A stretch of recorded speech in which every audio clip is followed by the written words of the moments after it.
आप समझिए कि पेरियार ललाई सिंह यादव के पिताजी को वही ऊंची जाति के लोग कानपुर चौराहे, कानपुर देहात के चौराहे पे दौड़ा दौड़ा के मारा था। तब पेरियार ललाई सिंह यादव कानपुर से ग्वालियर तक संघर्ष किए थे पाखंड के खिलाफ। इसलिए आप अपने घरों में 100 रुपए की अगर संविधान की किताब आती है तो अपने बच्चे को जरूर पढ़ाइए और आडंबर और पाखंड से मुक्त रखिए। आज 26 नवंबर एक ऐतिहासिक दिन, जो संविधान दिवस, बाबा साहब अम्बेडकर का दिन को याद करते हुए बहुजन 85 समाज में जन्मे सभी संतों, गुरुओं, महापुरुषों के चरणों में श्रद्धा सुमन अर्पित करते हुए हमारे बड़े भाई संचालक, इस कार्यक्रम के आयोजक महेंद्र भारती जी, आपको दिल की असीम गहराइयों से साधुवाद, अभिनंदन, वंदन, स्वागत करता हूं। उसके साथ साथ मंच पर आसीन हम सबके अग्रदूत, कार्यक्रम के मुख्य अतिथि आदरणीय बाबूजी, हम सबके मार्गदर्शक बहन, हमारे सामने बहनें भी बैठी हैं। मंच पर आसीन सभी अतिथियों का मैं तहे दिल से हार्दिक स्वागत, अभिनंदन, क्रांतिकारी जय भीम करता हूं। उल गुलाम जिंदाबाद, बिरसा फुल्ले अम्बेडकर, सभी संतों के, गुरुओं के चरणों में श्रद्धा सुमन अर्पित करते हुए आज इस संविधान दिवस के मंगल अवसर पर मैं अपनी बात को शुरू करूंगा। आज मेरे बहुजन समाज के लोगों, आज यह छतारा ग्राम सभा, मैं गौंदियारा की धरती ग्राम सभा बमोखर से अगर चल के आया हूं तो यह छतारा की धरती उम्मीदों की धरती मुझे लगी। और मैं आया हूं गौंदियारा से चल करके, तो मैं अपने बहन बेटी की शादी के लिए चंदा मांगने नहीं आया हूं, इस समाज को जगाने आया हूं। अरे मेरे बहुजन समाज के लोगों, आपकी जो पहचान है वह अभी जिंदा है। आपको मिटाने वाले मिट गए, लेकिन आप ऐसे समाज से बिलोंग करते हैं कि आपकी पहचान कभी मिट नहीं सकती। जैसा कि बाबा साहब अम्बेडकर इन्हीं झूठी झोपड़ियों से निकल करके भारत के संविधान को स्वर्णिम अक्षरों से लिख करके आज इस पूरे भारत देश में ही नहीं, पूरे विश्व में परचम लहराने का काम किया। ऐसी जयंती, ऐसे दिवस को मनाने का काम किया जा रहा है साथियों। तो मैं आपको बताना चाहूंगा कि मेरे इस समाज की सबसे बड़ी जरूरत क्या है, और इस समाज को अगर हक और हुकूमत की जरूरत है तो सबसे पहले बाबा साहब अम्बेडकर ने इसी संविधान को लिखने से पहले एक बात कहा, और वर्तमान के जो हमारे समाज के लीडर हैं, नेता हैं, कहते हैं कि अपने हक और हुकूमत और अधिकार के लिए लड़ो। लेकिन बाबा साहब अम्बेडकर ने कहा कि अगर आपको अपने हक और हुकूमत को चाहिए तो सबसे पहले पढ़ो। क्या ये हमारा समाज पढ़ रहा है? क्या हमारे इस समाज की शिक्षा व्यवस्था को दी जा रही है चुस्त और दुरुस्त? नहीं दी जा रही है। साथियों, आज मैं बताना चाहूंगा कि भारत में शिक्षा बिक रही है। जिनके पास पैसे हैं उनके बच्चे कॉन्वेंटों में पढ़ते हैं, जिनके पास पैसे नहीं हैं उनके बच्चे सरकारी विद्यालय में खिचड़ी भी नहीं पा रहे हैं। आप बताइए, जब सरकारी नौकरी की बारी आती है, जो शिक्षा का तरीका है, जो शिक्षा की नीति है, आप सोचिए, अगर एक IAS का पेपर देना है, अगर आपको एक पुलिस और कलेक्टर का पेपर देना है, तो आप सोचिए एक कॉन्वेंट में पढ़ने वाला बच्चा और एक सरकारी विद्यालय में खिचड़ी खाने वाला बच्चा वही पेपर देता है। आप बताइए शिक्षा का दोहरीकरण कैसे किया जा रहा है? तो मेरा जो वजूद है,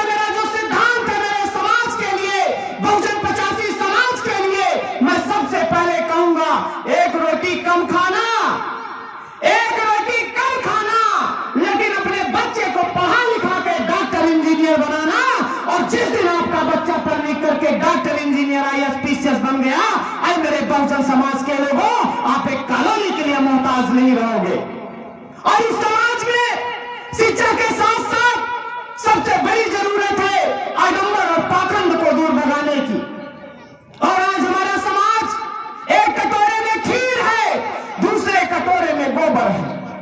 आज यह समाज को, समाज के लोगों को, बहुजनों को एक कटोरे में गोबर है, एक कटोरे में खीर है, और गोबर और खीर मिला के बड़ी बढ़िया स्वाद लेकर हमारे समाज के लोग खा रहे हैं।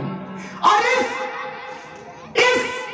चीज को बाबा साहब अम्बेडकर, माननीय कांशीराम जैसे लोगों ने देखा तो उन्होंने भारत का संविधान लिख करके आपको खीर खिलाने का काम किया। आप बताओ, क्या खीर नहीं खाओगे? क्या गोबर ही खाते रहोगे? गोबर मत खाओ मेरे बहुजन समाज के लोगों। यह जरूरत है खीर खाने की, यह जरूरत नहीं है कि आप गोबर खाते रहो। तो मैं यह कहूंगा कि आप सारे लोग ऐसे समाज से बिलोंग करते हैं, कुछ समाज के लोग, दोगी, आडंबर, पाखंडवादी लोग इस समाज को नीच और अछूत की श्रेणियों में भी रखते हैं। कहते हैं कि एकाची, कुंडी, गौरिया, धोबी, घायकाल, लोहार, कुम्हार, चमार, ये सब नीची जाति के लोग हैं।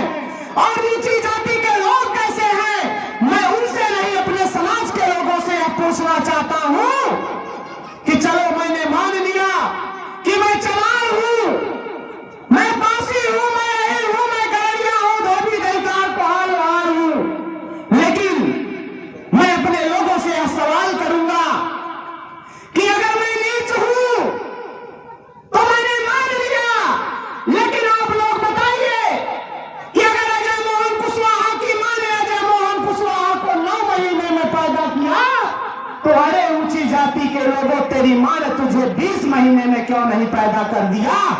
अगर तेरी मां ने तुझे 20 महीने में पैदा कर दिया होता तो मैं मान लिया मैं नीच हूं, अछूत हूं, शूद्र हूं। तो मेरे बहुजन समाज के लोगों, समय बहुत कम है, समय को ध्यान में रखते हुए मैं यहां आगाज करूंगा। आपको अगर इस दलदल से निकलना है, अगर इस अपनी पहचान और अजूल और सिद्धांत को जिंदा रखना है, अपने संविधान को जिंदा रखना है, तो सिर्फ एक काम करो, सिर्फ एक काम करो कि अपने बच्चों को पढ़ाने का काम करो। और आपके दरवाजे कोई नेता, विधायक आए तो उससे भी यह सवाल करना और उससे भी यह सवाल दागना कि अरे विधायक जी, अरे विधायक जी, अपने लड़कवा के साथ हमारे लड़कवा के पढ़ेगा कि न पढ़ेगा? जब आप वो विधायक जी से यह सवाल करोगे और विधायक जी जब आपके दरवाजे रुकेंगे तो यह समझ लेना आपके साथ वो संघर्ष करेंगे, आपके विचारों का सम्मान करेंगे और आपके दरवाजे से भाग जाएंगे। तो ऐसे विधायक को भी आप मत चुनना मेरे बहुजन समाज के लोगों, क्योंकि बाबा साहब ने आपको यह एक मत देने का अधिकार दिया। इस मत का भी उपयोग आप लोगों को करना है। और यह कहूंगा कि आप सब एक ऐसे समाज से हैं कि जो आपको अपने आप में गर्वान्वित करता है, उस गौरव को आप लोगों को, आप सभी लोगों को लेकर के भारत के संविधान की सुरक्षा करना ये हम सबकी जिम्मेदारी है। तो बहुत बहुत धन्यवाद। और मैं अपनी बात को खत्म करने से पहले एक बात कहूंगा, दक्षिण भारत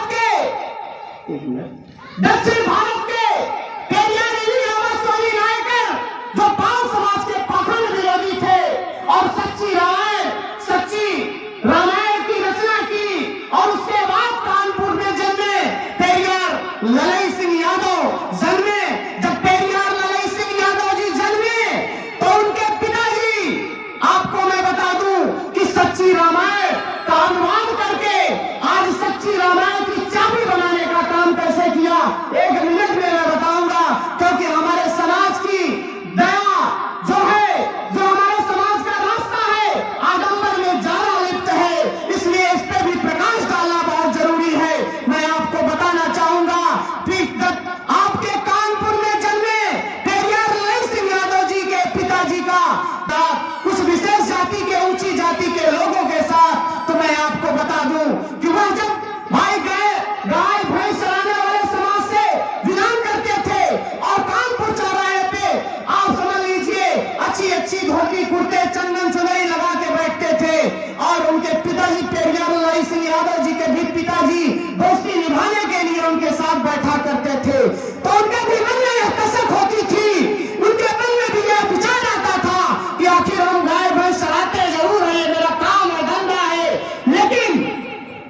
क्या मैं साफ सुथरा कपड़ा, चंदन चुनई जनेऊ नहीं लगा सकता? तो उन्होंने यह विचार किया और अगले दिन अपने आप को बदलते हुए उस चौराहे पे जाके बैठते हैं। और यह बात जब देखते हैं उच्च जाति के लोग कि यह पेरियार लड़ाई सिंह यादव के पिताजी बढ़िया चंदन चुनई और धोती पहन करके बैठे, तो उनको यह बात नागवार गुजरी। आप समझिए कि पेरियार लड़ाई सिंह यादव के पिताजी को वही ऊंची जाति के लोग कानपुर चौराहे, कानपुर देहात के चौराहे पे दौड़ा दौड़ा के मारा था। तब पेरियार लड़ाई सिंह यादव कानपुर से ग्वालियर तक संघर्ष किए थे पाखंड के खिलाफ। इसलिए आप अपने घरों में 100 रुपए की अगर संविधान की किताब आती है तो अपने बच्चे को जरूर पढ़ाइए और आडंबर और पाखंड से मुक्त रखिए। आप सभी को बहुत बहुत धन्यवाद। समय को ध्यान देते हुए यह कहूंगा कि ये मसले चल पड़े हैं, लोग मेरे देश के अब अंधेरा जीत लेंगे, मेरे बहुजन समाज के लोग। बहुत बहुत धन्यवाद। क्रांतिकारी जय हिंद, जय जय संविधान, जय भारत।